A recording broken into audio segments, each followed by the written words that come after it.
creatives, from fashion designers to barbers to people who work with ceramics. They were just creatives. And I kind of soaked that in coming up. I've always been sensitive to my surroundings. So as I came up, I kind of just kind of pulled that in. And around like, I think right before kindergarten, that's when I started drawing and creating for myself, drawing on the chalkboard and doing abstract things with Legos and stuff like that. So my mother and my father split, I want to say after I started kindergarten, and she was the main person that was pushing my artistic talent.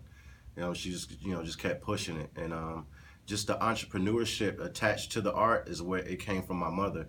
Rest in peace. She was murdered in I want to say 1996 out in Hope Mills, and after she passed, I didn't want to let her down. I just wanted to make something of myself. So that's why I wear a lot of red and black, because she was buried in a red dress. Okay. So I always show honor to my ancestors all the time.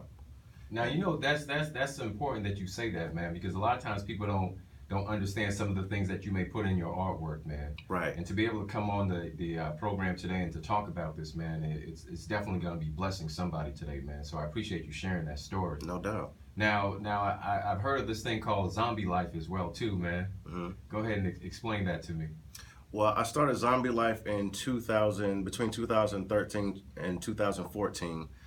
When I first started building a name for myself here in Fayetteville is when I got out the military. I was kicked out the Air Force around 2000, 2001 when the towers fell. So I came back to where my family was, and I already had in my mind that I was going to make a name for myself when I got here. So anyway, when I first began, I started doing music in 2000. And I also started doing hand-painted custom clothing, from sneakers to tops and jeans and stuff like that. So I made my name by associating myself with all the people who made a name for themselves, from the people on the radio to the local rappers to the people who had names for themselves in the street. My brand was called Thesis Originals at the time, because we were looking up to another black-owned brand that was called Mesquite Originals, and they did hand-painted T-shirts.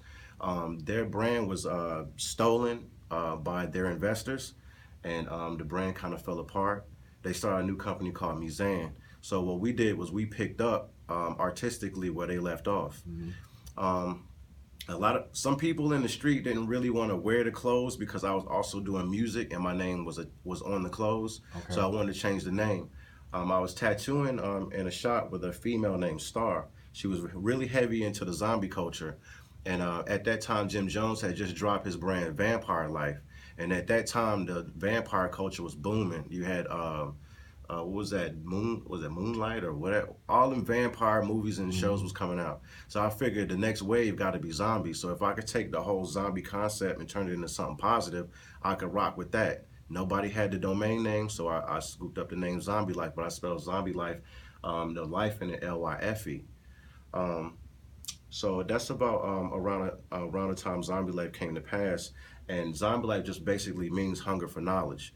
And a zombie, if you look at zombies, they never really attack each other. They're united. And one common goal, which is to eat. And they want to eat what? Brains. And I associate brains with knowledge. So that's where you get Zombielyfe from. I wanted to make being smart cool. Okay.